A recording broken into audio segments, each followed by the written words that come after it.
Hey Jim, welcome to the Community Living Golf event. Just want to give you an opportunity here to view your swing at regular speed. Let that play on through, put you back in your dress position, and we'll take a look at a few things for you. So while we got you back here in your dress position, let's first and foremost just take a look at your setup. Now your spine is straight and on a tilt. It's a little too vertical though. Your legs come down into a nicely unlocked position, which is great. Your arms do hang in towards your core, and then your forearms out and the club out to the ball. So if I were to work on your golf game and we were to take a look at your posture, the first thing I would do is I'd get you to sort of push your tail out and up, push your sternum out, up, and forward. And ultimately what that's going to do, it's just going to increase the angle to this spine so you're in a position as such. From there you can let your arms hang down then out in front of you. The golf club can work out to the ball, and ultimately you would be standing further away from the ball. So right now you're too tall, you're too close to the ball, and your hands and arms are just too close to your legs. So you're really putting yourself in a jammed position before you even start. So your athletic ability isn't going to be able to shine through at impact, and we'll be able to see this. So getting you from this red position that's a little tall, little close, arms jammed, into a position where the spine tilts better, hands a little further away from the body, and standing further away from the ball would be ideal.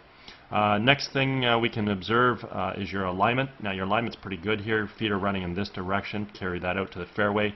Theoretically, your club face is supposed to run parallel to your feet. Parallel lines on camera would have an appearance of converging. So you're set up pretty much down the center of the fairway, which is great. Let's go ahead and do a little split screen comparison here between you and Brandt Snedeker. Now we've got some color-coded lines up on the screen just to use as a visual reference as it pertains to swing plane. We'll flip Snedeker over left-handed. So hopefully you can see what I'm talking about with respect to that posture. His spine is on more of a tilt. You can see that his hands are a little further away from his body, or especially his arms anyways, and he's definitely standing a little further away from the ball. As we go ahead and initiate the takeaway, we create good shoulder rotation, draw the arms and hands back as well as the club, and we can see the club coming back on plane directly along the red line. At this point in time, we're going to start to establish some good wrist hinge into play, where we're transitioning the club head from below to above the hands, and then we complete the turn working the golf club from red up to yellow, getting the right arm of the club on the yellow line, full shoulder rotation, and we do this all about a stable left leg, keeping the weight on the inside part of our left foot. As you watch you draw the golf club back, excellent shoulder rotation, bringing the hands and arms back, looks great, club's coming back on beautiful plane. We can see that you maintain a little bit of a stiff forearmed position with the golf club, so we're really not creating any wrist hinge through this aspect of the swing. You're continuing the turn, you're taking your club back, but there's still no wrist cock. So one of the things you definitely need to learn to do in your golf swing is you have to learn how to create wrist hinge for sure. Your rotation looks great. You're maintaining your spinal tilt even though it was a little bit vertical to begin with. It actually looks like you actually might have even dived down a bit. So you're actually moving yourself into a better position than where you started. So your spine was here at about 65 degrees. By the time you rotate and get to the top of your swing, you do dive down into the golf shot, and now your spine is sitting in a position of about 55 degrees. So why not establish that spinal position to begin with and then rotate on it instead of moving? That would be ideal. Okay? As we create our transition back into the ball, simply want to move our weight from our left foot to our right, fire our knees and our hips to the target, unwind the core and fire our hands, let's move you back. Need to switch that over. And in doing so, we want to make sure that, let me go back to Snedeker. And in doing so, we want to make sure we're bringing the golf club from yellow back down on top of red. And that's exactly what we see here with Snedeker.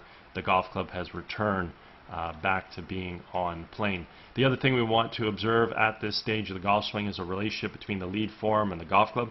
We can see that he's retaining angle coming into the hitting zone, which simply means the club head right now is remaining above and behind his hands, which is going to allow him to create a lot of power in his golf shot, let alone getting the club to return back to plane, as we've already noted, which is ultimately going to allow us to hit a straight golf shot because the club is going to track into the golf ball directly from this red line, from on plane.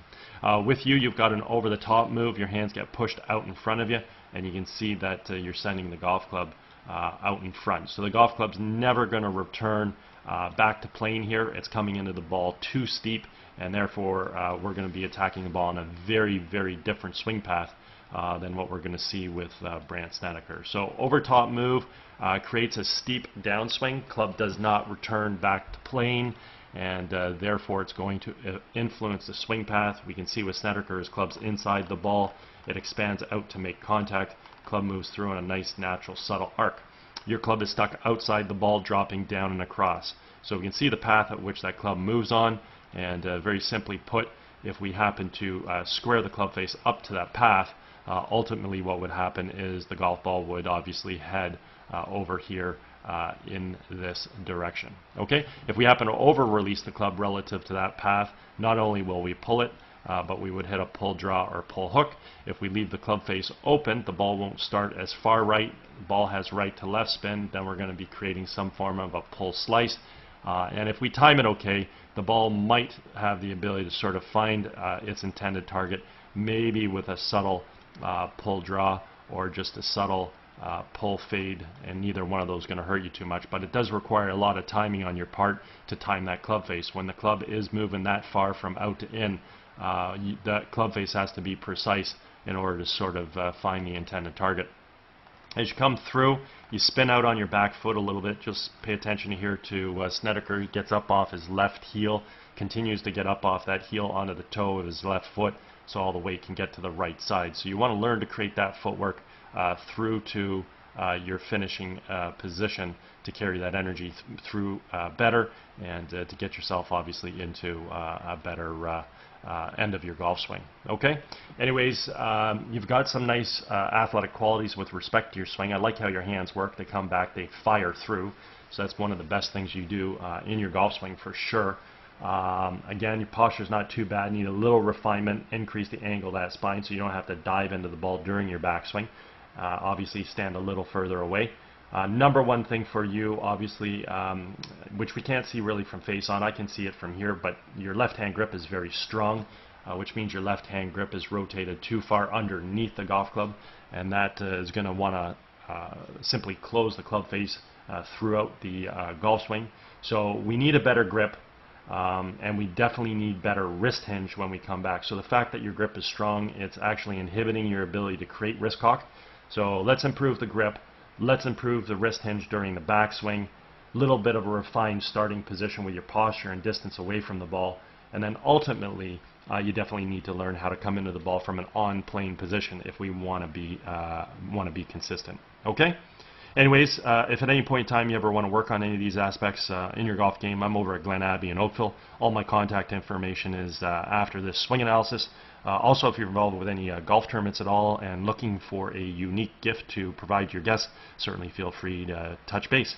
Anyways, I hope you had a great day. Hope you enjoyed getting an opportunity to see your swing on video, and hope you have a great summer, and maybe we might hear from you.